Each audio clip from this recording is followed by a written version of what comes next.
Let's be blunt. Most people who dream of being a professional antiques dealer are destined to fail. Not because they lack money or contacts or even knowledge, but because they are missing the 5 essential traits without which success is impossible. And if I'm being honest, and I realize it sounds harsh, I know most of you watching will not have and never will have all 5 traits. That's why this video matters. It just might save you time, energy, and money. Lots of money. Because in the antiques trade, survival really isn't just about being polite and accommodating. It's about being opportunistic and predatory. It's about being focused and ruthless.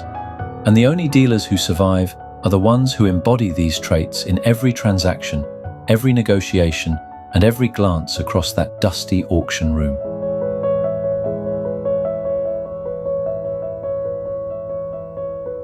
So today, I'm not going to give you vague advice or recycled cliches about passion and loving history. That's ultimately distracting, and when you're talking about making a profit, irrelevant. Being passionate doesn't pay the bills. Loving history doesn't deliver a profit. And simply wanting to be an antiques dealer doesn't a successful business make. So instead of feeding you platitudes and wasting your time, I'm going to reveal 5 uncomfortable, un-negotiable traits that separate the professional dealers who survive and prosper from the amateur or citizen dealers who eventually fail and vanish into obscurity. So we begin. Trait number 1 begins and ends where most of you will have already failed. It's what I call the uncompromising eye. And by the uncompromising eye, I'm not talking about simply liking or being interested in antiques. Quite honestly, that's not difficult. Anyone can do that. What I'm talking about is having the kind of vision or insight that slices through the noise and interference that's everywhere around you. In its most basic sense, the uncompromising eye is all about the ability to spot quality and authenticity hidden amongst a landscape of fakes, forgeries, and to put it frankly, cheap old rubbish. To make a profit, it's all about identifying value when everyone else walks blindly past, oblivious and unknowing. And make no mistake, an uncompromising eye is not trained in a weekend or handed to you for free. There are no shortcuts. It's earned, it's hard fought for, it's forged through mistakes, losses, and I'm sorry to break the bad news, through total and utter frustration.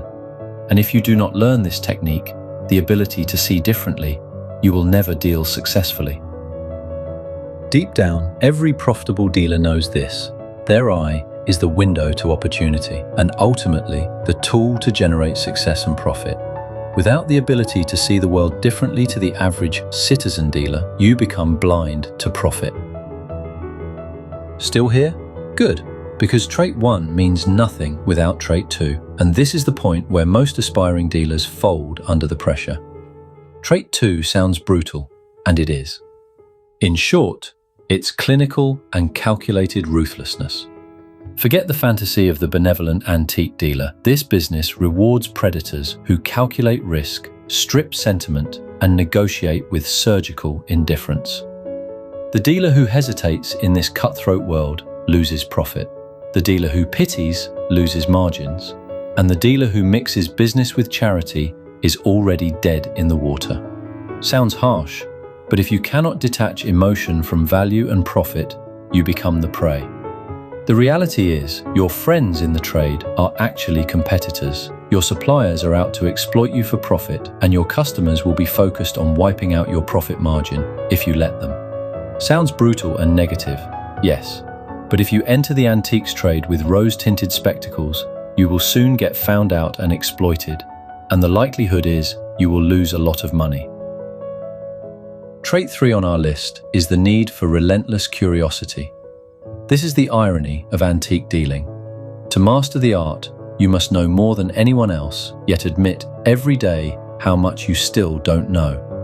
Relentless curiosity keeps a profitable dealer awake at night, researching obscure makers, learning forgotten hallmarks, and tracing provenance through Google, crumbling ledgers, and textbooks.